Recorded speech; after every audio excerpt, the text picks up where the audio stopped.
Vale, disculpe. ¿Cómo lo vamos a hacer? A ver.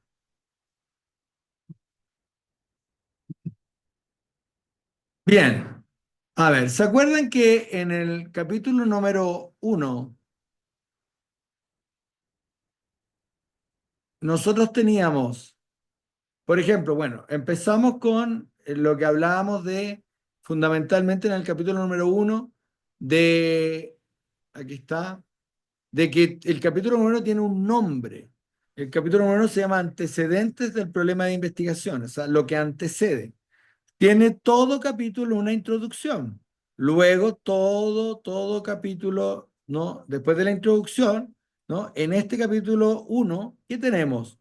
Tenemos los conceptos centrales. ¿De dónde sacamos los conceptos centrales? Alguien se puede preguntar. Pues primero comenzamos sacándolo, descomponiendo nuestro título, ¿vale? Descomponemos nuestro título, ¿no? Y ustedes se proyectan a pensar de que su título incorpora conceptos o los sujetos con los que ustedes van a trabajar, ¿no? Pasan por situaciones, ¿no? Que pueden nombrar con este tipo de conceptos claves, ¿no? Por ejemplo, en este caso hay una violencia parental por orientación sexual. Esa es la investigación que estoy presentando acá. Y entonces, por ende, uno de los conceptos es relaciones parentales, el otro es orientación sexual, el otro es exclusión, el otro es identidad de género, discriminación, patriarcado, estigma, prejuicio. ¿Cómo ustedes pueden sacar todos esos conceptos? Bueno, proyectándose, pensando, estos conceptos son los que me van a estar interviniendo en mi investigación. Entonces yo los tengo que aclarar. ¿A quién se los tengo que aclarar? A la persona lectora, a la o el lector. Luego entonces vamos a pasar, estoy recapitulando, a la parte de estadísticas, ¿no? Y estadísticas se ordenan con estadísticas de Europa, estadísticas, ¿no? De Latinoamérica y estadísticas del Ecuador. Vamos de estadísticas lo más distantes que tenemos, ¿no? Hacia acercarnos hasta Ecuador. Bueno, lo ideal en esta parte, repito, es tener gráficos, es tener algún tipo de imagen visual, ¿no? Luego pasamos a cambios culturales. ¿Por qué cambios culturales? Porque obviamente, como yo les explicaba, la violencia, por ejemplo, en este caso, para las personas homosexuales, que sea un tema, ¿no? Es reciente. Hace muy poco se instaló el tema como un tema de legitimidad de derechos. Entonces, ¿qué cambió culturalmente en el país? ¿Qué fue lo que se transformó, ¿no? ¿Y cómo fue que se empezó a transformar? Uno puede pensar que fue a través de la migración, una gran migración que ocurrió en el año 2000, cuando se dolarizó el país y 2 millones de personas fueron lejos del país, fueron a Europa y vieron que en Europa fueron a Madrid, unos a Roma, otros se fueron a Nueva York, etcétera, y vieron y descubrieron que la gente homosexual, por ejemplo, tenía derechos, tenía espacio, y volvieron muchos, ya sea de vacaciones o a ver a los familiares a Ecuador, y retornaron con ideas que generaron cambios culturales. Entonces, la migración masiva de personas fue uno de los efectos que facilitó el cambio cultural, ¿vale? Y eso se narra. Y aquí, por ejemplo, eso se narra con autores. Usted tiene que buscar, ¿no? Desde la comodidad de su hogar, ¿no? Y indagar qué autores, qué autoras hablan de los cambios culturales de su tema, ¿no? Lo mismo con las temáticas de discapacidad, lo mismo que la temática de violencia de género, ¿no? Hacia las mujeres, lo mismo los derechos de los niños, los adolescentes. Hubo cambios culturales, ¿no? De hecho, el Ecuador de alguna manera se transformó debido a esa migración masiva de 2 millones de ecuatorianas y ecuatorianos que salieron al exterior, ¿no? Que no es menor. Y entonces se tuvieron que relacionar con otras culturas y al regresar, ya sea por un periodo corto o para volver a radicarse en el país, ¿no? Empezaron a instalar, ya sea por organizaciones sociales o lo que sea, empezaron a instalar las ideas de transformación y de cambio. Luego de los cambios culturales, cuando un cambio cultural se asienta, tenemos lo que se llama política pública. En el numeral, como yo les explicaba, acá hay un error porque debería ser 1.5. Vuelvo a explicar, el 1 corresponde al capítulo y el 5 porque es la etapa 5 del capítulo. Políticas públicas, ¿qué serían? Serían todo lo que se plasma legalmente, normativamente, sobre el tema que usted está trabajando, ¿vale? Y entonces, ¿no? Significa que usted tiene que evaluar si esa política pública, si esa ley, si esa norma se cumple o no se cumple, ¿no? Bien. Entonces tiene que hablar sobre la política pública. Y en la última parte del capítulo 1 se llama estudios realizados.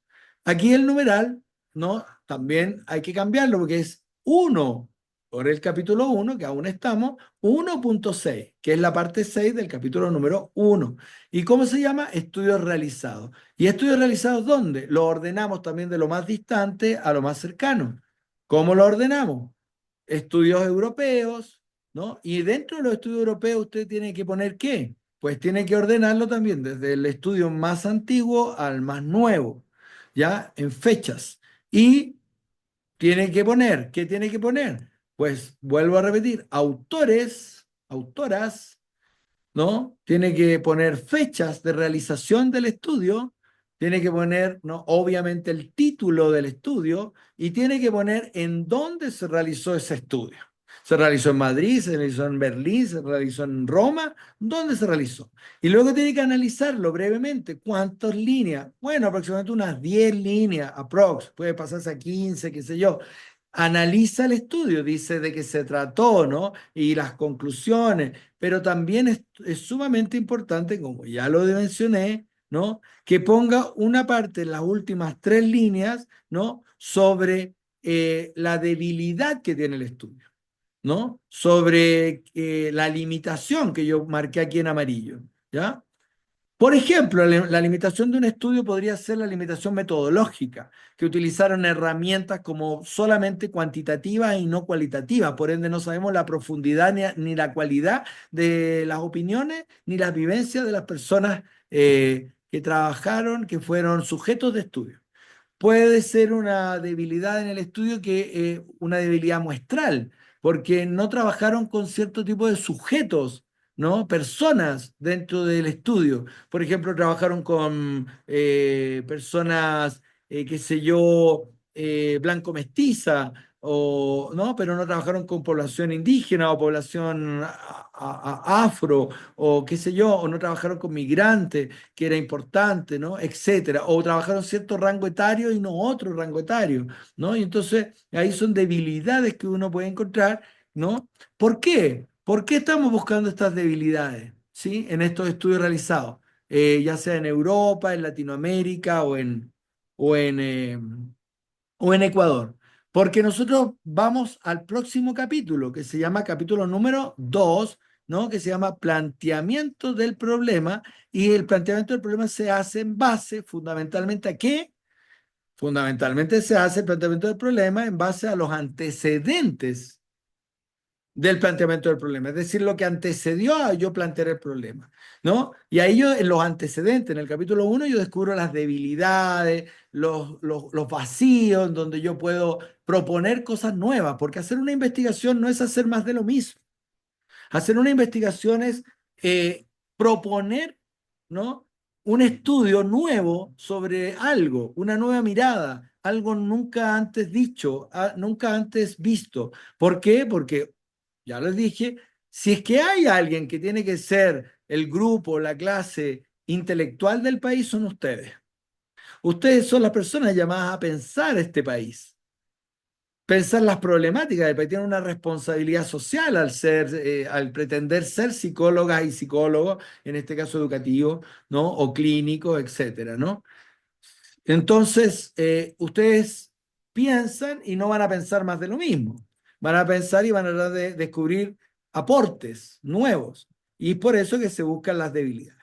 Pues bien, entonces, como yo les estaba explicando, es así como nosotros llegamos a dónde? Al capítulo número 2, y les explicaba que se hace con con mayúscula, con número romano. ¿Y cómo se llama el capítulo número 2?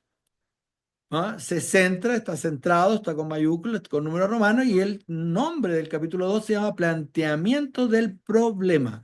Nuevamente se hace una introducción, ¿no? No se olviden, ¿sí? Y entonces después se va señalando que se dice delimitaciones del problema de investigación. ¿Qué tenemos acá? El número está errado. No es el número 1, es el número 2, ¿ya? Y si a la introducción le pusieron 2.1, este sería el 2.2, ¿ya? ¿Y qué tenemos acá? Pues bien, lo primero que tenemos es señalar, ¿no? Fundamentalmente, debilidades, ¿no? Y vacíos que se van a abordar en nuestro estudio, ¿vale? ¿De dónde sacamos estos vacíos? De los vacíos que encontramos en el capítulo número 1. ¿Vale? ¿Y cómo se presentan? Con literales. Están ordenados en literales. ¿Ya? Los vacíos encontrados. Los vacíos que vamos a nosotros empezar posiblemente a trabajar.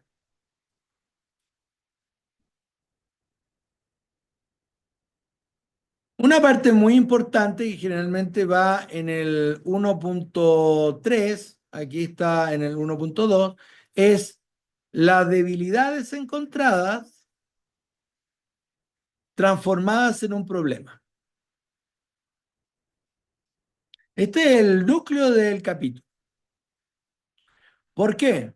Porque se empieza a explicar en los párrafos, ¿no? ¿Cuáles fueron las debilidades que ustedes han encontrado, ¿sí? Y cuál es la debilidad o el área que ustedes van a trabajar, porque ustedes no pueden trabajar todas las debilidades que encontraron de los estudios sobre su tema. Usted no es posible por tiempo, no es posible por la cantidad de personas que trabajan, el tocar todos los temas de debilidad del capítulo 1. No se puede. Por ende, ustedes tienen que definir una debilidad, la única debilidad que van a trabajar. Y usted va a decir por qué es una debilidad, ¿ya? ¿Y por qué en este caso es una debilidad el tema a trabajar? Pues porque no se conoce nada de los efectos psicológicos o psicosociales, ¿no? Que tiene, que trae, ¿no? La violencia parental producto de la orientación sexual. Y eso, al no saberlo, al no saber nada de aquello, no saber los efectos psicológicos, emocionales, no saber los efectos relacionales, de autoestima que tiene la violencia parental, es decir, la violencia de los padres hacia los hijos por su orientación sexual. Al no saber nada, esa es la clave, ¿no? Para que entiendan, al no saber nada de eso, no saber nada de los efectos psicológicos, emocionales, los efectos afectivos, los efectos relacionales, los efectos de la autoestima, al no saberlos, eso es un problema de investigación. Y así se pone literalmente. Al no saber nada, o sea, primero tienen que decir, nuestra investigación se va a centrar de todos los problemas encontrados, de los 7 problemas puestos en el numeral anterior, ¿no? De todos esos problemas vamos a trabajar uno, solo uno. ¿Qué es? Y tienen que decir en qué consiste. Vamos a trabajar en esta debilidad, esta falta de investigación. ¿Sí se entiende? Vamos a trabajar en esta ausencia investigativa, en esto que no hay. Perfecto. Y entonces, ¿por qué? La pregunta que viene es, ¿por qué tú dices que eso es un problema? Pues porque no sabemos nada sobre los efectos que, en este caso, ¿no? La violencia parental causa en los sujetos violentados por su orientación sexual. Entonces viene la otra pregunta. No sabemos nada con respecto a qué. Ah, pues como yo estoy estudiando psicología, entonces me voy a orientar hacia allá. No sabemos nada de los efectos psicológicos y psicosociales que causa esa violencia. ¿Cómo cuáles? Pues como los trastornos en la identidad, los trastornos afectivos, las problemáticas no, qué sé yo, de autoestima. No sabemos, no hay estudios realizados. ¿Ah? Y eso es un problema. ¿Por qué es un problema? Porque no tenemos, por ejemplo, como no hay estudio, no tenemos modelos de intervención para trabajar con estas personas. No tenemos, por ejemplo, trabajos de protocolo psicológicos para trabajar con estas personas. Entonces, mi investigación o su investigación, ¿no? Va a aportar esas temáticas, ¿no? Para conocer los efectos de la violencia, ¿sí? Parental a causa de la orientación sexual. Y entonces ahí sí hablamos de, entonces sí es un problema de investigación que vale la pena trabajar. Bien, no sé si va quedando claro. Una vez que uno expresa, ¿no? El vacío investigativo y lo transforma en un problema, porque entiendan algo, antes de yo transformarlo en un problema, como dice acá el subtítulo, si ustedes lo ven, insisto, el numeral está mal porque estamos en el capítulo número 2. Aquí dice uno. Si nosotros estamos trabajando en el subtítulo debilidades que se abordan transformadas en problemas, entonces hasta antes de esto, todo lo que se leía de las debilidades solamente eran debilidades. ¿A qué se refiere con debilidades? A que en el sistema investigativo de un país no hay trabajo sobre este tema. No hay claridad porque no hay investigaciones o no hay mucha investigación. Por ende, es una debilidad no saber cómo se construye en esos sujetos la problemática, su problemática psíquica y social. Entonces, hasta el momento es una debilidad que ustedes tienen que transformar en un problema. Que usted tiene que decir por qué es un problema. Y la respuesta es un problema porque al no saber los efectos de algo sobre un grupo muestral o un sujeto o un grupo de sujetos, ¿no? Al no saber, ¿no? No podemos intervenir, no podemos ayudar, no podemos trabajar con esa gente. Y eso es un problema. Entonces, al no saber nada de los efectos psicológicos, sociales, relacionales, emocionales, de cómo la violencia afecta en esos ámbitos de existencia de esos sujetos, nosotros debemos, ¿no? Señalar que eso es un problema. Un problema de salud pública, un problema psicológico, un problema no terapéutico. Eso es un problema. Y ahí hemos creado de una debilidad, hemos creado un problema a investigar. Y se dice redactándolo como lo he explicado. Pues bien, después de que nosotros redactamos nuestro problema de investigación y señalamos por qué es un problema y transformamos una debilidad en un problema a investigar, pasamos al 2.3 que sería o 2.4 que sería reflexión sobre la investigación, que ya podemos empezar a hablar como un problema de investigación. Es decir, ¿cuáles son las relaciones que tiene nuestro problema de investigación, ¿no? Nuestra temática de investigación, ¿sí? ¿Cuáles son las posibles consecuencias? Consecuencias parentales, consecuencias relacionales, consecuencias, ¿no? Con el desarrollo personal. Y usted empieza a reflexionar y empieza a hacerse acá, aparece preguntas, ¿no? ¿En qué momento de su vida tomaron conciencia de la orientación sexual? No la sabemos. ¿Cómo tomaron la decisión de comunicar a los padres su orientación, por ejemplo? ¿No? ¿Qué tipo de consecuencias generaron la violencia? ¿Sí? ¿Cómo influyó en sus vidas la violencia? ¿Sí? ¿Cómo es la construcción de identidad de estos sujetos, ¿no? Y estos preámbulos, ¿por qué se hacen? Porque estamos preparando la segunda parte de nuestro planteamiento del problema, de nuestro capítulo 2, que es la pregunta de investigación. ¿En qué consiste una pregunta de investigación? Bueno, es el núcleo investigativo. Una pregunta de investigación fundamentalmente se basa en hacerse una pregunta, ¿no? General. De hecho, por eso la pregunta de investigación tiene el título de pregunta general de investigación. General. ¿Sí lo ven? Pregunta general de investigación. ¿Ya? Entonces nosotros ponemos un título que es pregunta de investigación y abajo ponemos pregunta general de investigación.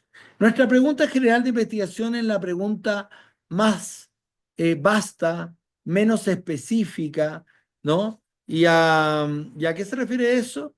Se refiere a que, por ejemplo, en este caso, uno se preguntó, ¿cuál es el relato de vida de una persona homosexual sobre su experiencia de violencia de género parental sufrida a causa de su orientación sexual? Veamos con cuidado esto.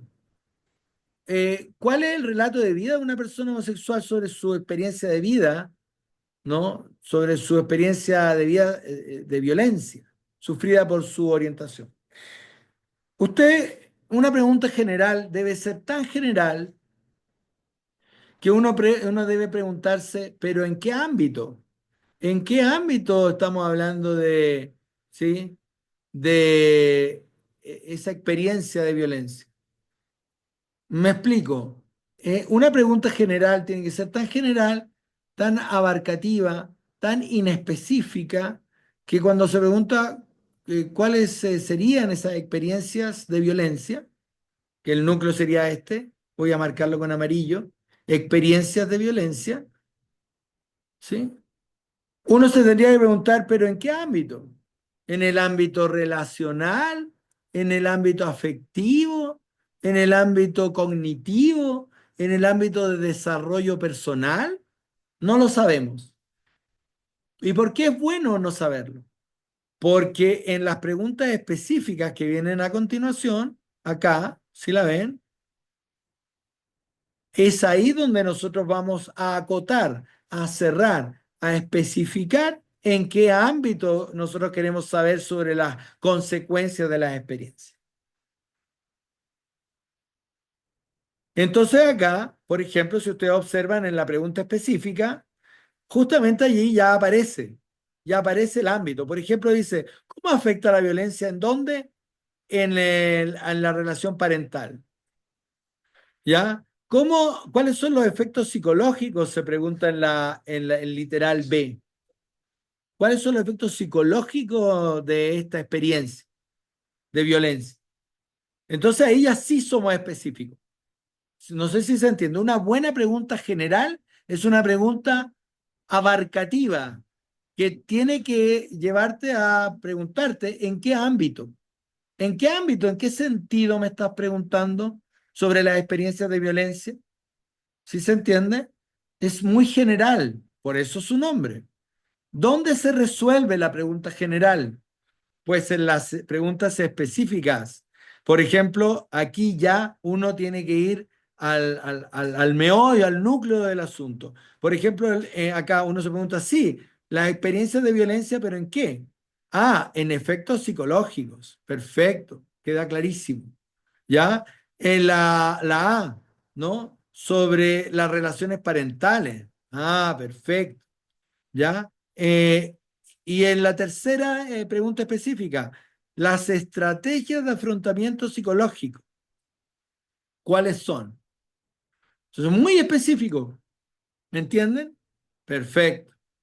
Ahora, casi como un espejo, casi como un espejo, vienen los objetivos. Y los objetivos se plantean en términos, ¿no? De verbos, ¿sí? Categorías verbales, ¿sí? Si ustedes se fijan en la pregunta de investigación, ustedes se preguntan cuál, cómo, cuándo, ¿ya? Acá, en la parte pregunta de investigación, ¿sí? Ustedes se preguntan cómo, cuáles, ¿sí lo ven? No son verbos aún, ¿no? ¿Sí? Pero en la parte objetivo sí son verbos, ¿ya? Explorar es un verbo, ¿no? Que está en infinitivo, ¿no? Visibilizar. Se repiten las preguntas, pero son encabezadas por un verbo en infinitivo. Establecer, y describir. Puede ser analizar, ¿sí? Puede ser descubrir, investigar, indagar, ¿no? Comprender, ¿sí? Hay una lista de la UNESCO de verbos en infinitivo para los objetivos. Entonces, el objetivo general es prácticamente a nivel de este pregrado, ¿no? Porque en posgrado y en otros puede ser distinto, se cambia, se complejiza. Pero para efectos pedagógicos, ¿ya? El objetivo general basta con que más o menos sea la misma pregunta de investigación general, pero con un verbo encabezada por un verbo infinitivo. Lo mismo con los objetivos específicos. Basta que sean las mismas preguntas, ¿no? Que se hicieron preguntas específicas de investigación, pero esta vez encabezadas por, ¿no? Los verbos en infinitivo, ¿no? Para hacer los objetivos específicos. Luego usted tiene que descubrir la viabilidad, el alcance y las limitaciones que tiene su estudio. O sea, su estudio es viable, o sea, usted puede ingresar a ese lugar a descubrir este tipo de cosas que usted está proponiendo descubrir, ¿sí? Usted puede entender los alcances que tiene, ¿no? Su investigación, es decir, cuáles pueden ser eh, el impacto que puede tener, ¿no? Su investigación, ¿sí?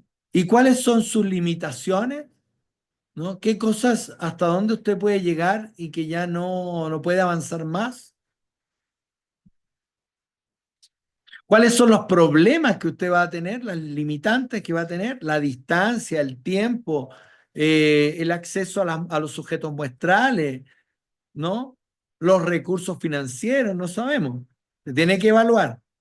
Luego tiene que justificar, ¿no? En el 2.5 tiene que justificar su problema, ¿sí? Y su investigación.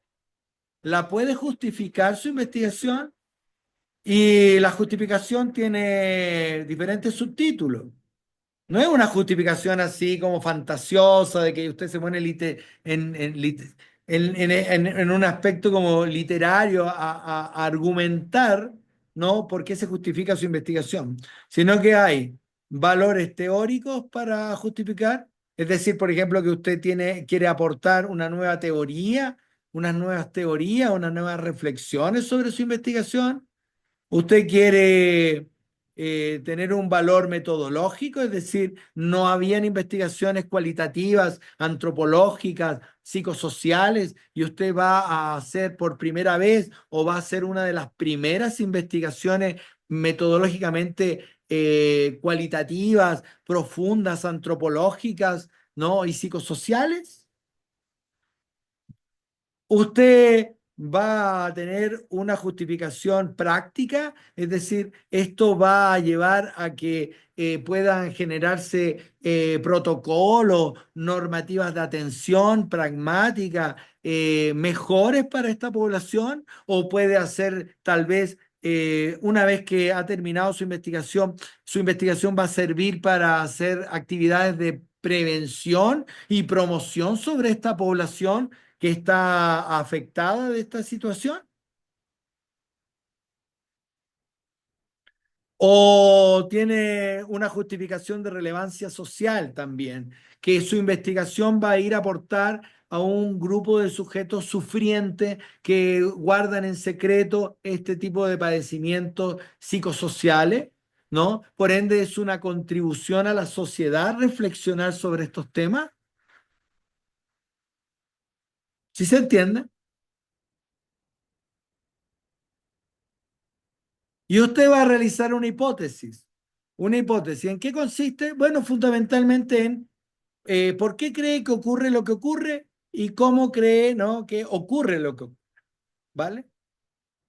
¿Sí?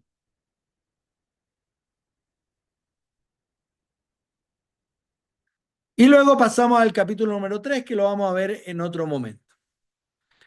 Bien, chicos, chicas. hasta aquí lo vamos a dejar por hoy. Esto sería el trabajo que ustedes tienen que realizar. Eh, no nos vamos a complicar todavía en la metodología, creería yo, ¿no? Son las 8:25.